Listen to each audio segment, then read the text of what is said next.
Welcome to my YouTube channel. आज के इस वीडियो में हम स्टैंडर्ड 8 का साइंस का first topic living world and classification of microbes पढ़ने वाले हैं। ये इस वीडियो का पार्ट 1 है, living world and classification of microbes. तो फर्स्ट हम लिविंग वर्ल्ड का मीनिंग क्या होता है वो समझ के लेते हैं।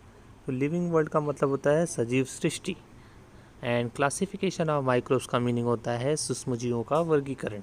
तो इस टॉपिक में हम लिविंग वर्ल्ड एंड माइक्रोब्स के बारे में पढ़ेंगे। तो टॉपिक को स्टार्ट करते हैं। तो फर्स्ट हम देखेंगे biodiversity and need of classification. तो यहाँ पे फर्स्ट हम बायोडाइवर्सिटी का मीनिंग समझते हैं। बायोडाइवर्सिटी का मतलब होता है जैव विविधता। जो भी सजीवों में जो विविधता दिखाई देती है उसको हम जैव विविधता बोलते हैं।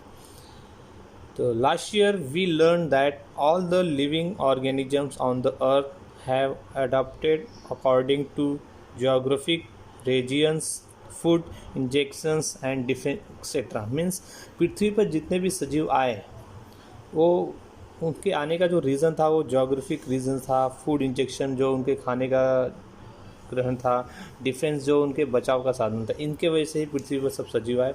While adapting many differences are observe in the organisms और सेम स्पेसीज टू। मीन्स आने के बाद भी जो सजीवों की जो जातियाँ थी उनमें भी बहुत सारे चेंजेस हुए। तो ये सब था बायोडाइवर्सिटी। अब हम देखेंगे need of classification. Means classification करने की आवश्यकता क्यों पड़ी।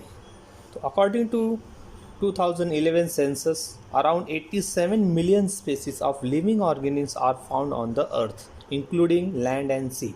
मीन्स जब 2011 में सेंसस हुआ था, जनगणना हुई थी, तो उस समय हमारे इस पृथ्वी पर टोटल 87 मिलियन स्पेसीज थे जो समुद्र और ज़मीन पे पाए जाते थे। तो इन सभी सजीवों को स्टडी करना, उनको क्लासीफाई करना बहुत ही हार्ड वर्क था। तो इसके लिए क्लासिफिकेशन करने की आवश्यकता थी।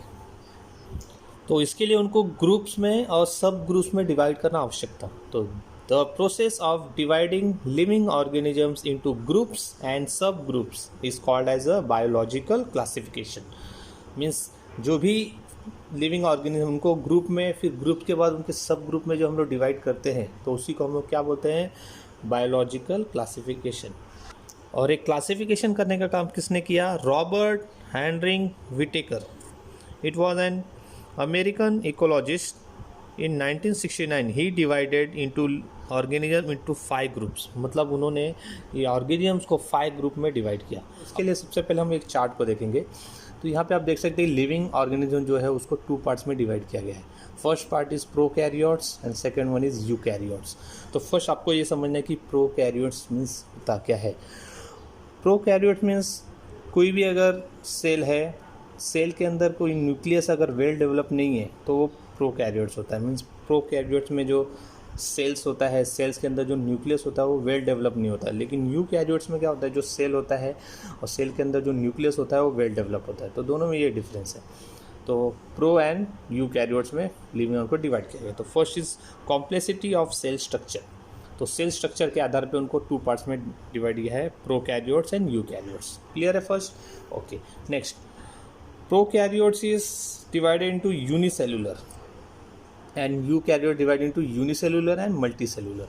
अब यहाँ पे हम यूनिसेलुलर और मल्टीसेलुलर का मीनिंग समझ के लेते हैं।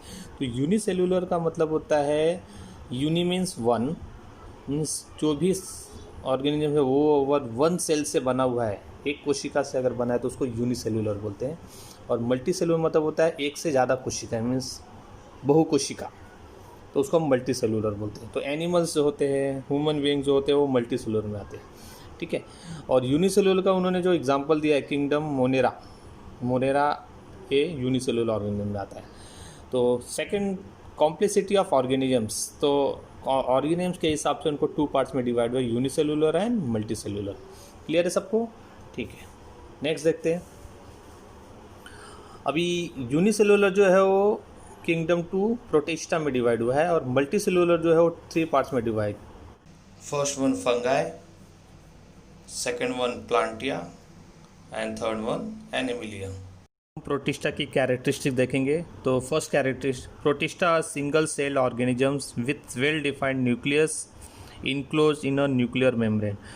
मतलब प्रोटिस्टा जो होता है वो सिंगल सेल्स का स्ट्रक्चर है और इसके अंदर जो न्यूक्लियस होता है वो न्यूक्लियर मेम्ब्रेन के अंदर होता है। Second property, they have pseudopodia or hair like cilia और wipe like flagella for locomotion. इसमें लोकोमोशन के लिए हेयरी लाइक स्ट्रक्चर होते हैं जिसे हम चिलिया या फ्लैजिला बोलते हैं। एट्रोट्रॉप्स, अगर ये एट्रोट्रॉप्स है तो उसका एग्जांपल है यूग्लिना जो खुद से अपना खाना बनाता है। And heterotrophs example amoeba and paramecium, means अगर दूसरों पे अगर ये डिपेंड रहते हैं तो उसमें अमीबा और पैरामीशियम एग्जांपल है। Now we see the next part, kingdom 3 fungi. इसके लिए हम एक एक्टिविटी देखते हैं। Take a moist piece of bread और bhakri and keep it in a container with lid for 2 or 3 days. After 2 and 3 days, a fine cotton threads like stuff is found growing on the surface of bread.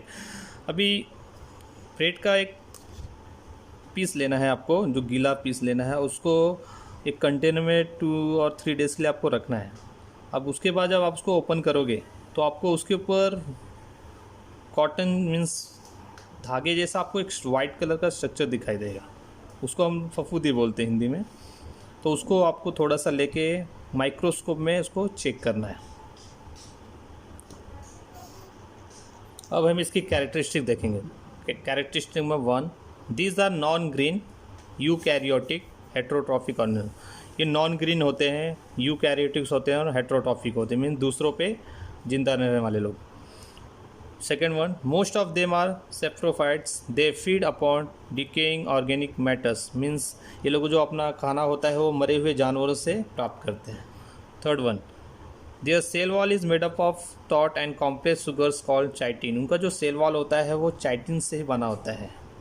Now we see the property number 4. Some fungi are thread-like and many nuclei are present in the cytoplasm. बहुत सारे जो fungi होते हैं वो thread like होते हैं, means धागे के जैसे होते हैं, और बहुत सारे न्यूक्लिया उनके साइटोप्लाज्म में प्रेजेंट होते हैं।